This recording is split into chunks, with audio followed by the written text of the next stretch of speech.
Hey guys, praise the Lord everyone. I hope everyone's doing good.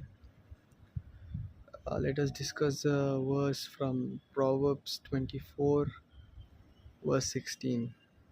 సామెతలు 24 అధ్యాయం 16 వచనం.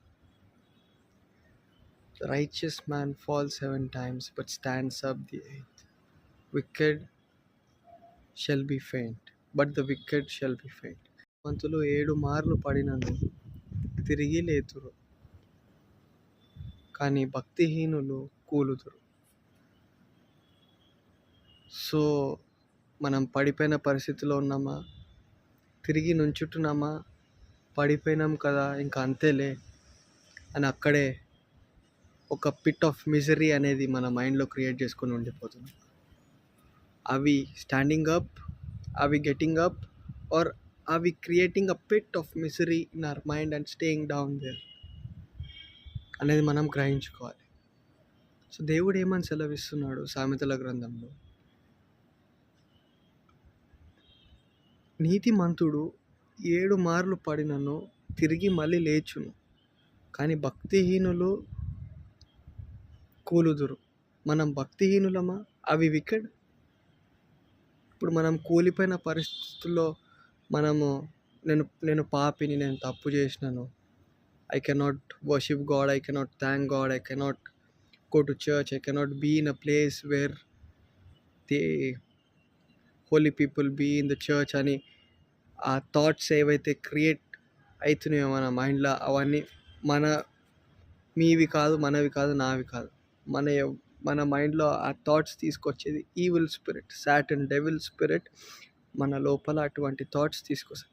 నువ్వు పాపం చేసినావు, యు హ్యావ్ నో రైట్, నీకు ఇంకా రైట్ లేదు, నువ్వు దేవుని సన్నిధికి రాలేవు, నువ్వు దేవుని స్తుతించలేవు, నువ్వు దేవునితో నువ్వు నడవలేవు, నువ్వు పాపివి, నీ జీవితం ఇంతే అనే ఒక పిట్ ఆఫ్ మిసరీ, అంటే ఒక వెరీనెస్ అనేది మన జీవితంలోకి తీసుకురావాలని వాడు ఎందుకు అలా క్రియేట్ చేస్తాడంటే, వాడు మన మైండ్ని అటువంటి థాట్స్, అటువంటి మనకు ఆ ఫీలింగ్స్ ఎందుకు కలుగజేస్తాడంటే, బికాజ్ వాడికి తెలుసు, బికాజ్ దేవుడు ఏర్పరచబడిన వాళ్ళు, దేవుడు ఆయన కొనబడిన వాళ్ళు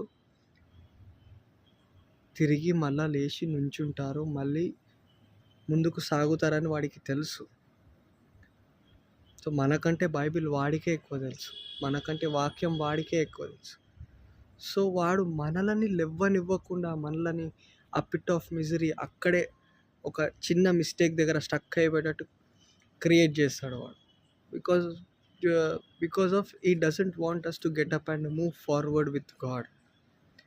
Right now God is calling us to get up and move forward. We are not wicked. మనం భక్తిహీనులం కాదు, దుష్టులం కాదు. మన బలహీనతల వల్ల, మనకున్న శరీర ఈ ధూళి వల్ల మనం పాపం చేస్తున్నాం అంతే. కానీ మన సొంతగా మనకున్న బలహీనతల వల్లనే.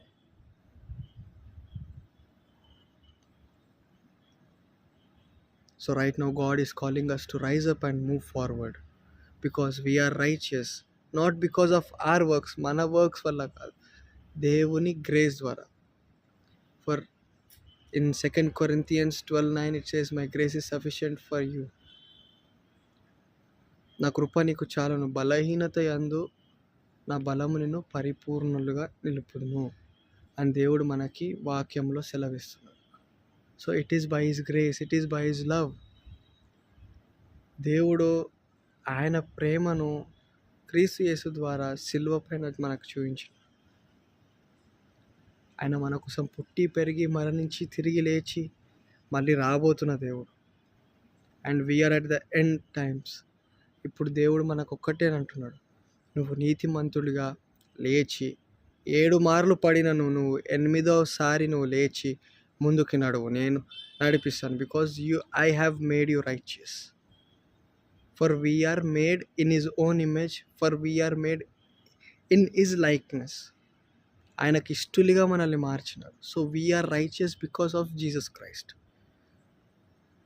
దేవుని ద్వారానే మనం రైచియస్గా నిలపబడుతున్నాం ఆయన చేసిన త్యాగం ద్వారా.